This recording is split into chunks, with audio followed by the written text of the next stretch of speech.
Hey everyone, you won't believe what we're learning about this guy. Your family came here from Peru, really in the middle of the heat of the Shining Path. They were Maoist, communist guerrillas in Peru. So why did your family come to America? The economic situation in South America and in Peru was in a really bad place.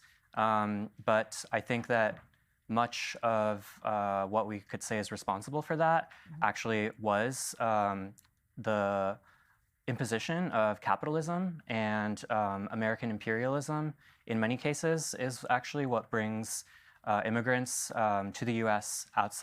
coming out of Latin America. Hey everyone, I'm Lowry of National Review, and that's a guy named Gustavo Gordillo. He is the co-chair of the DSA in New York City, a big ally of Mayor Zohran Mamdani, helped him get elected and getting interviewed, obviously, there on Fox News by the great Martha McCallum. Now, all credit to Gustavo for doing that interview. I admire people who go into hostile territory and make their case the way he did there for 13 minutes or so. What he was saying about Peru in that answer and about Latin America generally, complete nonsense. Maybe I'll come back to that a little later in the video, but I want to focus here on Gustavo himself, what we've learned about his background, about his lifestyle, that is so telling about the kind of people who make up the organizational ranks of the DSA and the people who are DSA voters. They are so-called downwardly mobile, largely white voters. He's an immigrant from Peru that we just heard, and he is almost a stereotype of this type of organizer or this type of voter. First of all, let's go back to that Fox News interview and listen to this. When we look to take inspiration from governments abroad, we're looking at countries like Norway, Sweden, cities like Vienna that have actually created affordable housing for all under socialist governments. All of them have very active capitalism happening in those countries, though. They have big technology investments, very big companies that do well. We are still operating in capitalism. Yeah. We're trying to pass transformative reforms to create an economy that will work for the working class. So there he is talking about the working class. Of course, the DSA is supposed to be all about the working class, but one of the problems is none of its members are working class. All the surveys of DSA members, I've done a video on this, show they're disproportionately white and disproportionately college educated, and none of them belong to the working class. Same thing basically holds about their voters as well. Now, I would have thought part of the appeal to the DSA of Gustavo is that he is a man of the people, supposedly, and genuinely working class. His X handle is at Union Gustavo, and he at least used to identify himself as a blue-collar electrician, a member of the International Brotherhood of Electrical Workers, but it turned out he wasn't showing up for his job. Here's a statement from the union. Gustavo Gordillo is currently a lapsed member of Local 3 IBEW, meaning his dues are at least 3 months past due in September 2023. After participating in a pre-apprenticeship direct entry program, Mr. Gordillo enrolled in Local 3 IBEW's construction apprenticeship program. He subsequently became a member of Local 3 in April 2024. While a registrant of the construction apprenticeship program, he reached the position of third-year apprentice in September 2025 and March 2026. Sorry, a lot of details here. After learning of Mr. Gordillo's prolonged absence from and failure to participate in required working classes, the trustees of the Joint Apprentice Training Committee terminated Mr. Gordillo from the program. So he's no longer really at Union Gustavo because he didn't go and do the work. And really the most notable things about his background are not this brief dalliance with being an electrician or trying to be an electrician. Instead, rather than a working class guy, he's more a former Yale student. He studied liberal arts at Yale undergrad, not clear whether he actually graduated or not, then goes on to study sculpture at the Graduate School of Arts at Yale. Now, look, I'm a big liberal arts guy. It's what I studied at school. My late father was an English professor. I think this is wonderful stuff. I prefer, all things considered, for everyone to study or at least have some experience of it, but it's not necessarily putting you on the most lucrative career path, especially if you don't go and hold down a regular job afterwards. So if Gustavo is upset about his personal circumstance, it has to do with his choices and his interests. He could have gone and studied finance or engineering, but in terms of him perhaps being in financial jeopardy or really struggling now, actually, no, he's set up with quite a comfortable living arrangement. Now, as was mentioned at the top in that Martha McCallum clip, his parents came from Peru, came here with nothing from Peru, and as it happens, have been incredibly successful in America. He grew up in South Florida with his parents. His dad starts a business specializing in engineering and consulting services. And speaking of housing, his parents own a $3 million home in Boca and another $3 million home in a place called Weston, Florida. Now, Gustavo obviously has a supportive and generous father. His dad has told the New York Post that between 2016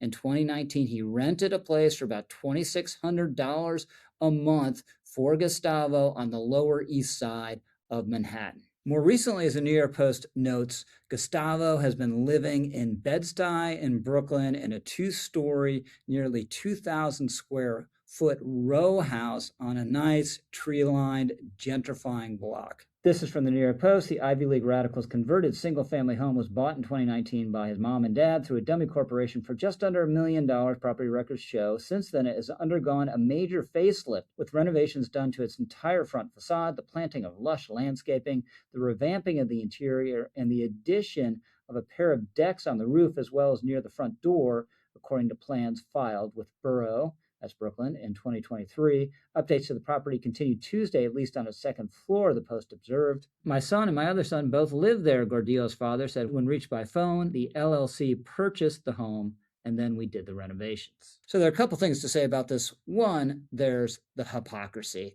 because Gustavo might not be rich himself, but his parents are rich, and he's benefiting from their largesse.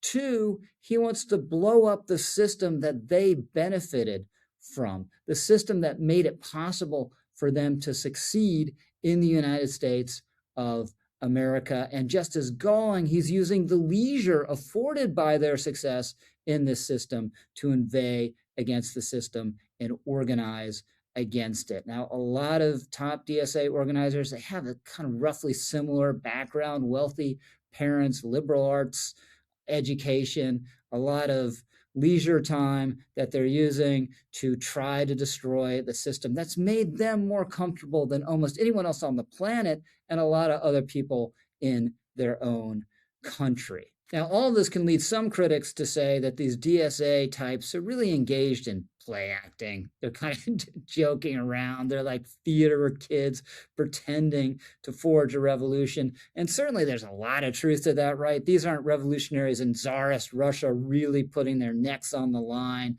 to agitate against the system. They have pretty comfortable existences while they're doing this. And this kind of element, the sort of sophomoric element of the DSA advocacy and organizing, is really brought home by this video of Gustavo talking to his fellow DSA leaders about his union experience. I was in a pre-apprenticeship at one point, and the North American Building Trades Unions basically has a lot of climate education in their like apprenticeship curriculums now, which like shocked me.